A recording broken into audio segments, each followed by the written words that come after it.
Ford, and I'm the consulting minister for the Unitarian Universalist Church in Anaheim. And this is our Sunday morning program. If you haven't heard it, just before in a drop, we were given a medley of Unitarian Universalist songs and hymns from our music director, David Diorio. If you have time, I would, and have not already heard it, I strongly encourage you to see it. It really is wonderful. Hard times, social distancing. Here we are, and a few thoughts. Then I'll share a word, and then we'll conclude. The first is hard times. We need to keep in touch. I'm glad you've chosen to as part of your day to check in here, but please reach out to others as well. We need each other. This time is complicated in how we have to find our connections in various ways of isolation, but many of us are able to do it, and may we all find ways to come together.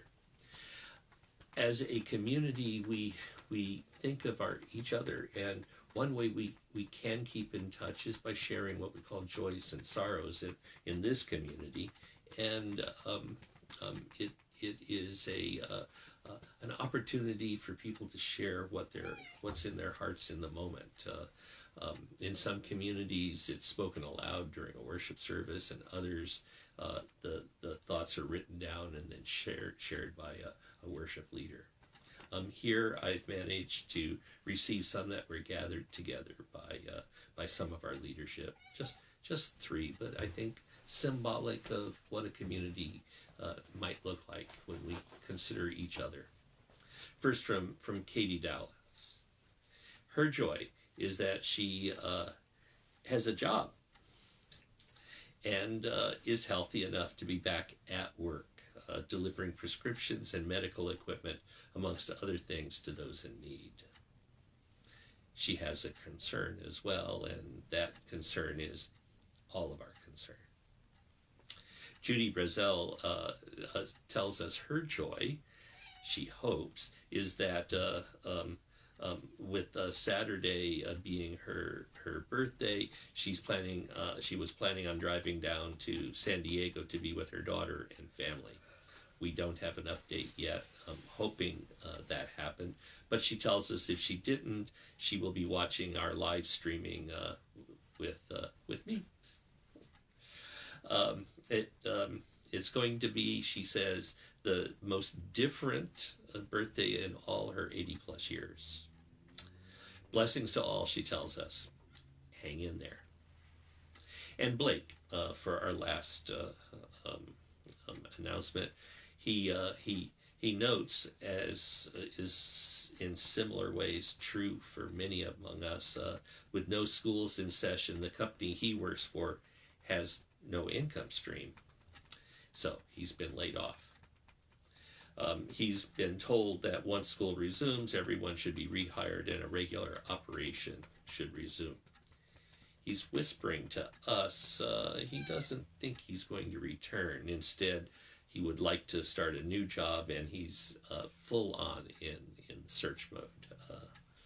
What the future holds for him, he says he doesn't know, but we're with him, and all of us in that moment. I would offer us now just a moment, just a few heartbeats to hold those anecdotes, to hold the joys and sorrows that we have for ourselves, to have the joys and sorrows we carry for this world, and allow ourselves to sit together for just a few moments, a few heartbeats, a little silence.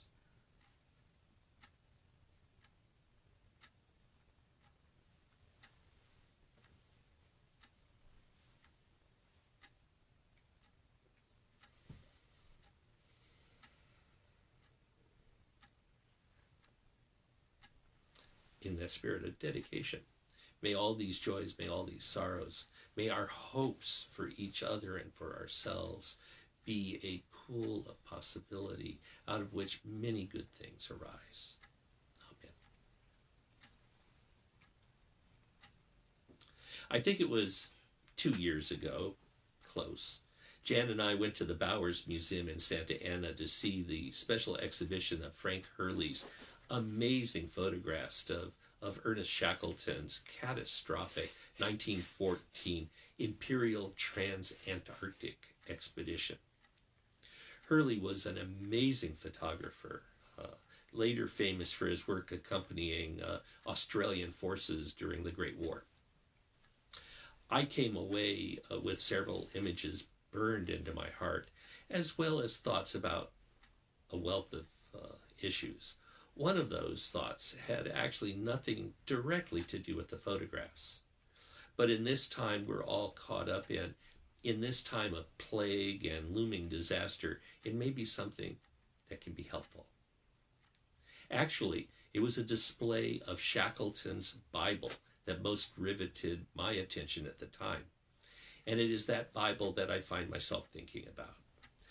The caption explained that it had been presented to Shackleton by King Edward VII's wife, Queen Alexandra.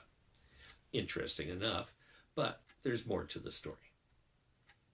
At the direst of moments, facing the likelihood of death, the thinnest chance of survival, Shackleton tore out 3 pages and then discarded the book. He would carry those pages with him as he led an 800-mile journey in an open lifeboat. The majority of the 28 souls who had made up the crew would wait on a tiny island until he was able to return and rescue, as it turned out, everyone. A remarkable thing. A story of heroism. The Bible itself was actually salvaged by a crew member who carried it through that harrowing that they all endured. Both Shackleton's choice of those 3 pages and the crew member's choice to include the whole book in that same horrific moment touched me. I was impressed at how the crew member who had to make a decision about what to carry. But what caught me most were those 3 pages. One was the title page, which had been inscribed by the Queen. Another was a page including Job chapter 38, verses 29 and 30. Out of whose womb came the ice, and the hoary frost of heaven, who hath gendered it? The waters are hid as with a stone, and the face of the deep is frozen. A naked acknowledgement of powerlessness in the face of terrible and overwhelming forces. I very much get that. Maybe we're all getting a taste of that. The third was the page containing the 23rd Psalm, the King James Version. Of course, and for the majority of us, even yet, the version. The Lord is my shepherd, I shall not want. He taketh me to lie down in green pastures. He leads me beside the still waters. He restoreth my soul. He leads me in the paths of righteousness for his name's sake. Yea, though I walk through the valley of the shadow of death, I will fear no evil, for thou art with me. Thy rod and thy staff, they comfort me. Thou preparest a table before me in the presence of mine enemies. Thou anointest my head with oil. My cup runneth over. Surely goodness and mercy shall follow me all the days of my life, and I will dwell in the house of the Lord forever. Now, the page with the inscription meant nothing in particular to me. I mean, royals make for good television, I guess, and in England seem to be good business for tabloid newspapers. But at the end of the day, so what? I grant it might have a more mystical meaning for those people at that time. Still, for them, not for me. Maybe not for us.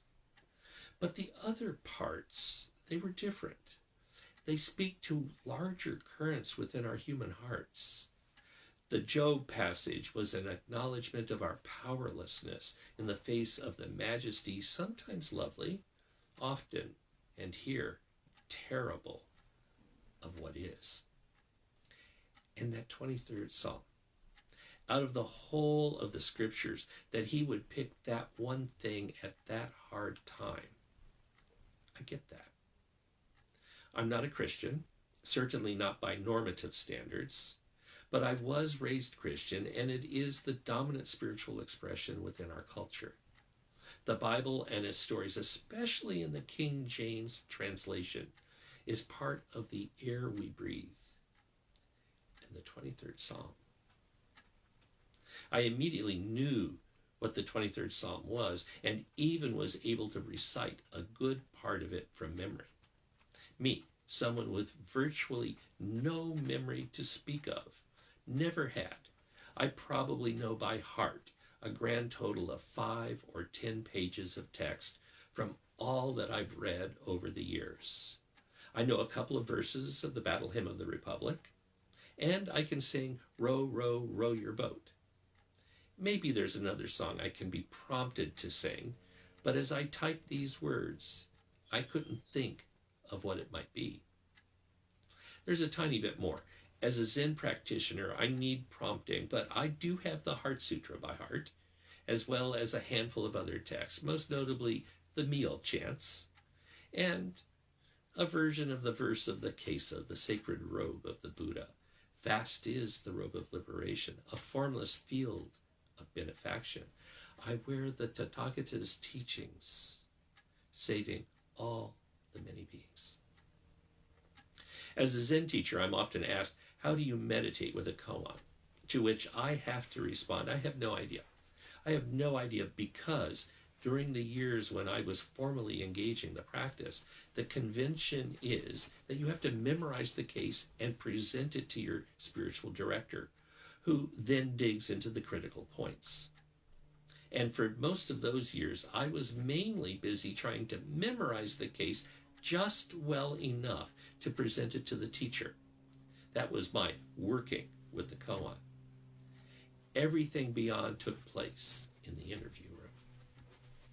Today, after having walked through the practice, having memorized much of the collection, hundreds and hundreds of cases, today I can recite exactly one. A student of the way came to Chow Chow and asked, does a dog have Buddha nature?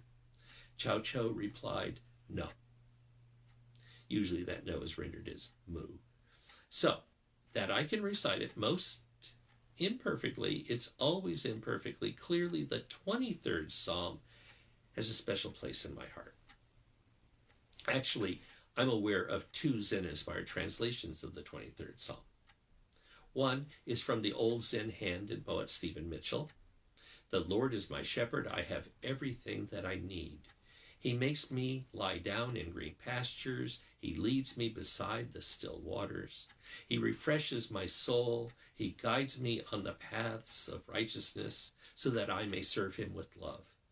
Though I walk through the darkest valley or stand in the shadows of death, I am not afraid, for you are always with me. You spread a full table before me, even in times of great pain. You feast me with your abundance and honor me like a king, anointing my head with sweet oil, filling my cup to the brim. Surely, goodness and mercy will follow me all the days of my life, and I will live in God's radiance forever and ever. The other is from the Zen teacher and poet Norman Fisher. You are my shepherd. I am content. You lead me to rest in the sweet grasses, to lie down by the quiet waters, and I am refreshed. You lead me down the right path, the path that unwinds in the pattern of your name. And even if I walk through the valley of the shadow of death, I will not fear, for you are with me, comforting me with your rod and your staff, showing me in each step. You prepare a table for me in the midst of my adversity and moisten my head with oil. Surely my cup is overflowing, and goodness and kindness will follow me all the days of my life, and in the long days beyond. I will always live within your house. I find both helpful. Maybe Roshi Fisher's is my favorite. But with all of them, I love that subtle turn into addressing the ultimate rather than singing about it that we find particularly eloquently in the King James Version. As I contemplated these things, I began to wonder if other people on the Zen way have a relationship with the psalm as well. And so I Googled it using search terms Zen and Psalm 23. I found a lot, mostly, as is the case in these things, unhelpful, but some very much so. The wonderful lay Zen teacher Susan Moon writes about developing her own practices. Quote, prayer was something I missed in Zen practice as I knew it, so I imported it from Christianity and other Buddhist traditions. I prayed to Tara, Tibetan goddess of compassion, to fly down from the sky, all green and shining, and into my heart. I prayed to Prajna Paramita, the mother of all Buddhas, who brings light so that all fear and distress may be forsaken and disperses the gloom and darkness of delusion. These words from the ancient Prajna Paramita Sutra reminded me of the 23rd Psalm she writes. Yea, though I walk through the valley of the shadow of death, I will fear no evil, for thou art with me. She concludes, I said this too. And that opened another point for me. I've been thinking about prayer a lot.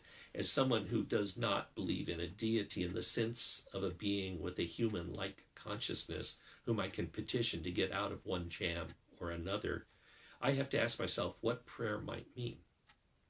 In my wanderings around the web, I stumbled upon a memoir that touched on that very question.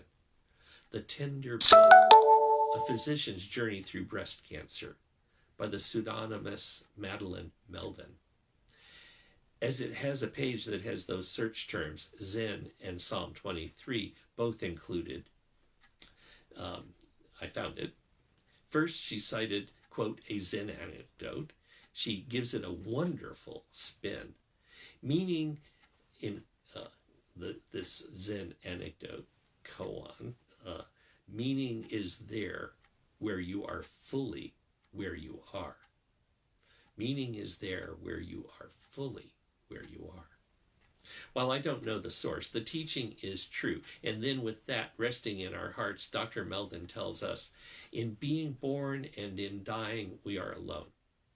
From now on, I began to understand. I had to live my everyday life with its every delightful and annoying detail, while trying to advance in darkness and in light on the road to uncompromising meaning. I also became a pilgrim in the many corridors of the hospital ward. The doctors recommended that I walk and exercise my arm to help the recovery. It was the oncology war. Looking at all of us, some young people half-eaten by cancer, some courageous, terminally ill old gentlemen, and others. I recalled the 23rd Psalm. The Lord is my shepherd. Even though I walk in the valley of the dead, I shall not fear. She then adds, but I felt fear, the fear of death, of protracted illness, of losing mastery over my life. I found that very important. Me.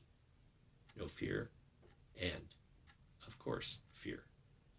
A pointer for us today, here, now, perhaps. Continuing my Google search, I found a former Catholic priest and psychologist, Ron Roth, commentating on the 23rd Psalm. The Zen master Rinzai, who lived in China in the 9th century, actually Lin Ji, would hold up a finger to his students and ask, what in this moment is lacking? Perhaps his greatest interpreter, the 18th century Japanese Zen master Hakuin, wrote, at this moment, what more need do we seek? At this moment, what more do we need? Here, a lot of things began to come together. So if it isn't petition, what is prayer? I think Dr. Roth gives as good a pointer as we might want. If there is no place to go, if this place, the place where many of us are under stay-at-home orders and all of us with restricted movements, in this place with disease and economic catastrophe hanging all around us, this moment, what questions should we be asking? What about our own heart, my heart, your heart? What about fear and fearlessness? As we look, what do we find? Here's the secret place of Leonard Cohen's hymns, Hallelujah and Anthem. Here's that meeting of heaven and earth. Here in the broken place, in the valley of the shadow of death, this is where we meet the divine. And maybe that's our prayer.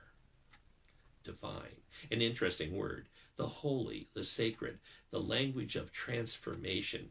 Within the interesting times we are called to live in, I see Buddhism in dialogue with the traditions of the West, ranging from psychology to Judaism to Christianity. As a birthright Christian, I am especially interested in the rise of a non-dual Christianity.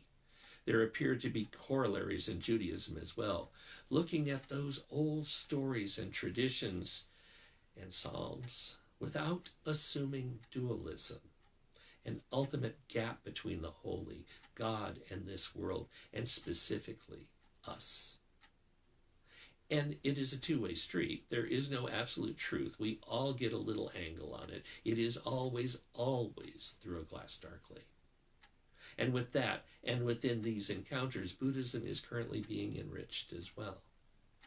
In the terms of the Heart Sutra, one of those few texts I have stored in my memory, form, this body, this world is empty, is endless potential, is divine. And the divine, God, the holy, the boundless, is nothing other than our lived lives. Here, with new ears, I can hear the psalm. I can hear the sorrow and the fear of life as it is lived, particularly now, in this time of plague. And this is so important, I can hear a secret joy and a true comfort. While we, you and I, are as passing as a child's breath, we are also the stuff of the divine. We are God's eyes. We are God's heart. And we are God's hands. And our comfort and our joy and our lives are contained within the warm embrace of the holy, along with, I hope, the hard realities. Within the mystery of not one, not two, we are all of us responsible. But also, importantly, in moments like these, how can we not look to the deep? How can we not allow the sadness and the fear their place? And how can we not open ourselves to the embrace of the holy, even as we walk through the valley of the shadow? A grace. For many of us, a broken grace. Well, maybe for all of us. But a grace nonetheless. Found any time we open our hearts fully. Amen, friends. Amen. This concludes our time together. I think of you all. I hope you think of each other. And I hope together we find the ways that we can be useful and helpful. As the old blessing goes, may we depart in peace and with just a hint of unrest.